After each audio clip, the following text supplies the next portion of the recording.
Well, here we go again. 2010 fall turkey season, second day out, second bird.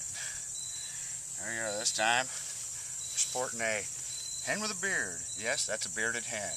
That's the first one I've ever shot. I've always hunted spring season. This is something new for me. But actually, a pretty nice bird with that beard on there. A pretty gal. Nice little fan on her and everything. Nice wings.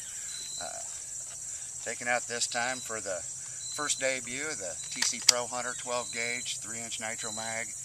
Ultimate turkey taking technology. This thing throws just a scary pattern.